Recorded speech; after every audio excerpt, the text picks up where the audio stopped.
है और गृहस्थ सुख में बड़ी जल्द बाधाएं पड़ रही हैं।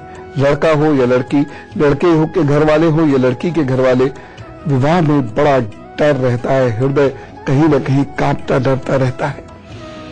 लड़के के विवाह होने में यदि कष्ट है तो गणपति सहस्त्रनाम का हवन करना शुरू करें। हवन में 108 मोदकों का भोग अवश्य लगाइएगा और पूजा के बाद ये मोदक बांटना है आपको। लड़की के विवाह होने में यदि कष्ट हो रहा है तो कुंभ विवाह जरूर करा दीजिएगा, या कहीं लड़की की कुंडली में मंगल आदि का ऐसा कोई प्रभाव है तो भी कुंभ विवाह जरूर करा लीजिएगा। और ये कोई फॉर्मेलिटी में उलझे बिना इसको किया जा सकता है।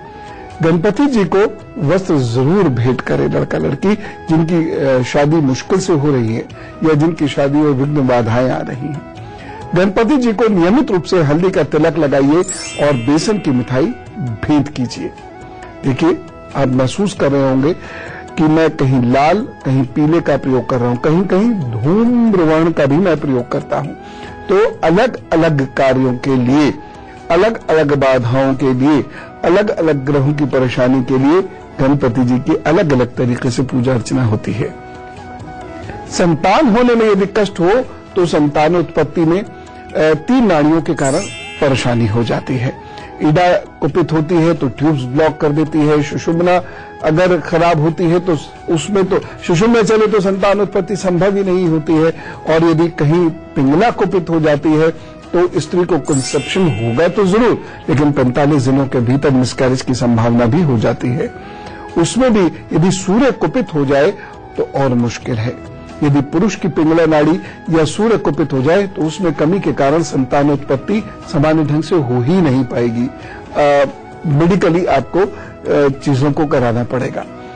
अतः देवी जी को प्रसन्न करते हैं, आरती करते हैं, अथर्वशीष का पाठ करते हैं या अथर्वशीष का पाठ कराते हैं तो धीरे धीरे हम गणपति जी की कृपा से हमारा शरीर इस काबिल बनने लगता है कि उसमें संतान उत्पन्न करने की क्षमता आए, या किसी अन्य कारण से संतान का सुख मिलना तय हो जाता है। इसलिए जरूर कर लीजिएगा। बड़ा विशेष रहस्य मैं आपको बताता हूं। जगत गुरु श्री रंगाचार्य जी महाराज ने विभिन्न फलों की प्राप्ति के लिए गणपति जी के ध्यान के विभिन्न रूपों का वर्णन किया है। जैसे साधक स्तंभन कार्य में गणपति जी के पीली कांति वाले स्वरूप का ध्यान करें। स्तंभन का मतलब है कि कोई आपको परेशान कर रहा हो तो वही रोक दे, चाहे वो जिह्वा से कर रहा हो या आपको किसी अन्य तरीके से परेशान कर रहा हो।